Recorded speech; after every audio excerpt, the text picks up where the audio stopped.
इस वीडियो में हम लोग क्लास 10 के एक्सरसाइज 1.1 के क्वेश्चंस को देखेंगे, जिसमें से पहला क्वेश्चन है कि निम्नलिखित संख्याओं का HCF ज्ञात करें। यूक्लिड विभाजन एल्गोरिथ्म का प्रयोग कीजिए। मतलब हमको यूक्लिड का विभाजन एल्गोरिथ्म का प्रयोग करना है। तो आइए हम जानते हैं कि ये क्या है। इसमें बोला है कि यूक्लिड का विभाजन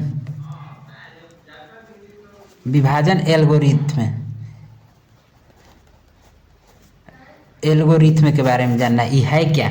तो यूक्लिड एक वैज्ञानिक थे, इन्होंने एक नियम दिया था कि A बराबर होता है BQ प्लस R। अब कहिए कि इसमें A क्या होता है। तो आप ये तो जानते हो कि यहाँ वाला होता है भाज्य, इधर वाला होता है भाजक और ये वाला होता है भागफल। ये वाला होता है भाज्य, ये वाला होता है भाजक और ये वाला होता है भागफल। ठीक, और जो नीचे बच जाता है उसे बोला जाता है शेष। नीचे जो बच जाएगा उसे बोला जाएगा शेष। भाज्य को लिखा जाता है A द्वारा, इसको लिखा जाएगा B द्वारा और इसको लिखा जाता है Q द्वारा।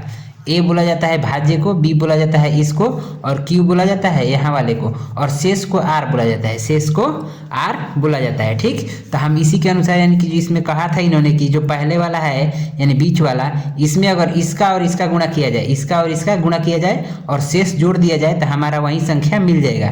तो ऐसा ही भागा में भी हम लोग बनाते हैं कि इसका पहाड़ा पढ़ते हैं इतनी बार और यहाँ पे हम लिखते हैं और जो शेष बचता है वो यहाँ पे लिख दिया जाता है। तो यही बस नियम है और इसी का यूज करके हमको क्वेश्चन बनाना है। तो इसमें से आपको पहला क्वेश्चन दिया है कि 135 और 225, 135 और 225 का बनाना है। तो यहाँ पे हम शुरू कर रहे हैं। पहला क्वेश्चन है 135 और 225, इसका हमको HCF बताना है, HCF। और परीक्षा में HCF न लिख के मस लिख देता है, इसी को लिखता है मस यानी महत्तम समापर्तक। तो मस लिखे HCF लिखे, सब एक ही है इसका, यानी कि HCF हमको बताना है। तो HCF बताने के लिए अब चलिए यहाँ पे इसका सॉल्यूशन सॉल्व। ये पहला क्वेश्चन है, ये पहला है। तो इन दोनों में अब यहाँ से ध्यान से देखिएगा कि इन दोनों में जो संख्या बड़ी होगी उसको A मानेंगे। तो हम यहाँ पे लिखेंगे A बराबर 225, A बराबर लिख देंगे 225, बड़ी हो गई। अब B लिखेंगे छोटी वाली को, जो छोटा होगा उसको B मानेंगे। 1 3 5, कोई भी संख्या हो जो बड़ा होगा उसे A मानेंगे, जो छोटा होगा उसे B मानेंगे। इन दोनों में जो बड़ा होगा उसे A, जो छोटा होगा उसे B। अब लिखेंगे यूक्लिड का नियम। यूक्लिड को अब हम पूरा यूक्लिड ऐसे ना लिखेंगे, U लिखेंगे, केवल लिखेंगे U। देखिए यहाँ पे विभाजन एल्गोरिथ्म है तो इसको खाली V लिखेंगे। यूक्लिड विभाजन एल्गोरिथ्म इतना लिखेंगे और यहाँ पे लिखेंगे से।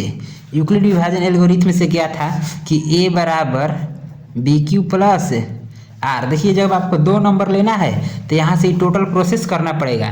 ऐसा एग्जाम में लिखिए कि कोई आपका नंबर काट ना सके, एकदम 100 में 100 लाने का प्रयास रखिए कि कोई नंबर काट ना सके। तो सेम प्रोसेस फॉलो करना है। यहाँ से A बराबर BQ प्लस R, ये यूक्लिड का हम लिख देंगे और यहाँ पे A के जगह पर मान रख देंगे। यहाँ से जो 225 है तो यहाँ पे लिखेंगे 225 बराबर B की जगह पे यहाँ पर है 135, तो 135 लिखेंगे। अब रह गया इसमें Q। तो Q तो अभी हमको पता नहीं है तो ये आपका जो पेपर चल रहा है इसी पे लिखना है। यहाँ पर साइड में आइएगा, साइड में यहाँ पे लिखेंगे, ऐसा भागा का सिंबल देंगे। जो इसमें बड़ा है उसको बीच में रखेंगे 225, जो बड़ा है उसे बीच में रखेंगे और छोटा वाले से भागा देंगे यानी 135 से। इन दोनों में जो बड़ा होगा उसे यहाँ पे लिखेंगे, जो छोटा होगा उससे भागा देंगे। इससे कितनी बार में ये भागा जाएगा, भाग दे के आपको चेक करना है। तो 2 बार में करेंगे तो 260 से अधिक हो जाएगा। तो आपको भागा आता होगा, उम्मीद करते हैं। इससे 1 बार में करिएगा, 1 बार में करेंगे तो हो जाएगा 5 और यहाँ से हो जाएगा 3 और यहाँ से हो जाएगा 1। माइनस करेंगे तो ये हो जाएगा 0। यहाँ से 12 में से 9 जाएगा, 12 में से 3 जाएगा तो 9 और ये वाला हो जाएगा कट, यानी हमको शेष बच गया 90। शेष कितना बच गया 90, इस पे ध्यान देना है। शेष 90 बचा। अब यहाँ पे लिखेंगे Q का मान यहाँ पे क्या आया 1 आया। देखिए इधर वाला हम बताए थे कि यहाँ वाला A होता है, ये वाला B और ये वाला Q।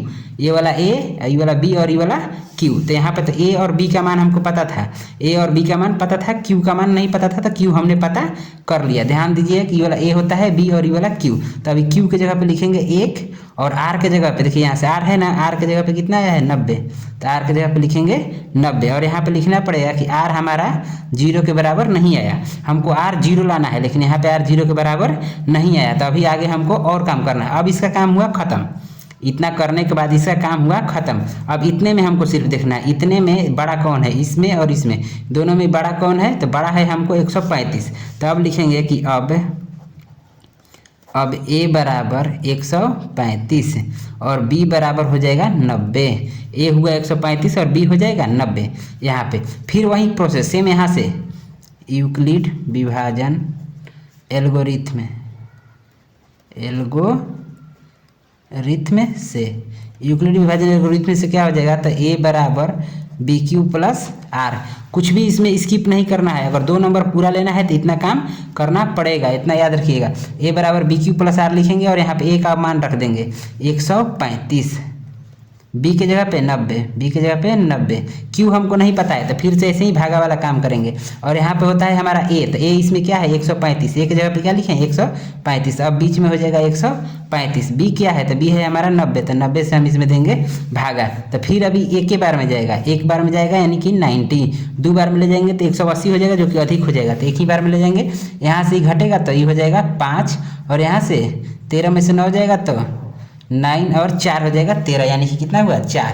तो फिर हमारा आर 0 नहीं आया, तो फिर लिखेंगे यहाँ पर पहले लिखवा लीजिए कि ए तो हो गया 90 और हमारा क्यू का मान क्या हुआ, बी हमारा हो गया यहाँ पे 90, लेकिन क्यू का मान 1 हुआ, क्यू का मान 1, आर का मान 45, हमको आर 0 चाहिए, हमको आर 0 चाहिए। तो यहाँ पे लिखेंगे कि आर बराबर नॉट 0, इसलिए अब हमारा ए का मान हो जाएगा 90 और बी का मान हो जाएगा 45, बी का मान हो जाएगा 45। तो फिर लिखेंगे पुनः यूक्लिड विभाजन एल्गोरिथम से